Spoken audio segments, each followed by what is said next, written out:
Chins up, smiles on. There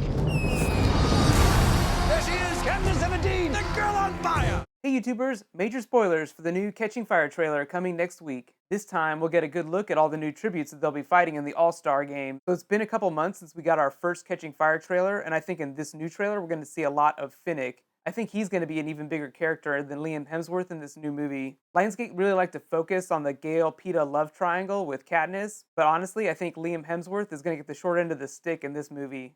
If you remember, in the books, Gale actually is only in a few of the chapters. The story really focuses on Peeta and Katniss as they move through the All-Star game. Although, I think fans are really going to turn Finnick Odair into a main character, even if he's not necessarily one in the story. Let me know in the comments what you think we'll see in the new trailer. They'll probably show off some of the big action sequences and more bonkers shots of the Capitol. Movie studios typically release 4 big trailers for all their movies, so we won't see a lot of the spoilers till we get to the 3rd and 4th trailer. The first trailer really just gives you a peek at the movie and that 5-second explanation of what's going on. President Snow wants to end the rebellion, so he rounds up all the winning tributes and makes them fight in an all-star game. Boom.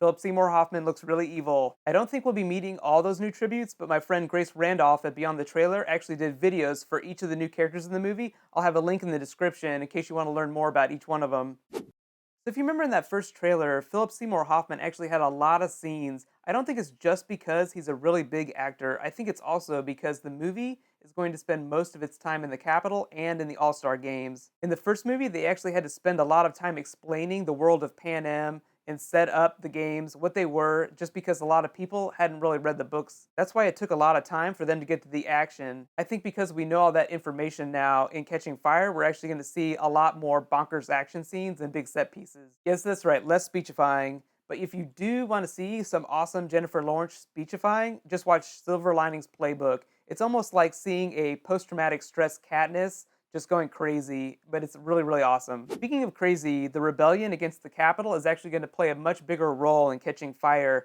The title is called Catching Fire, so it's like this rebellion just spreading because of Katniss and what all the other tributes are doing. We'll also learn a lot more about the Mockingjay symbolism as it applies to Katniss and the rebellion too. I'll be doing a review of that trailer as soon as it comes. Be sure to subscribe to get that video. I'll also be doing a preview of The Hobbit Part 2, Desolation of Smaug. That's got Benedict Cumberbatch actually as the voice of Smaug, so I'll be doing a really cool behind-the-scenes look at his experience making the film. Be sure and let me know if there's actually any cool behind-the-scenes facts about Catching Fire that you want to know, and I'll be sure to include them in a future video. I'll be attaching my review to the new trailer when it comes. You can click here to find it. Until then, we should all just watch that first trailer again. And you can click here to catch up on Benedict Cumberbatch. I'll also be adding my Desolation of Smaug video as soon as that comes on Tuesday. Thanks for subscribing. High fives for Jennifer Lawrence.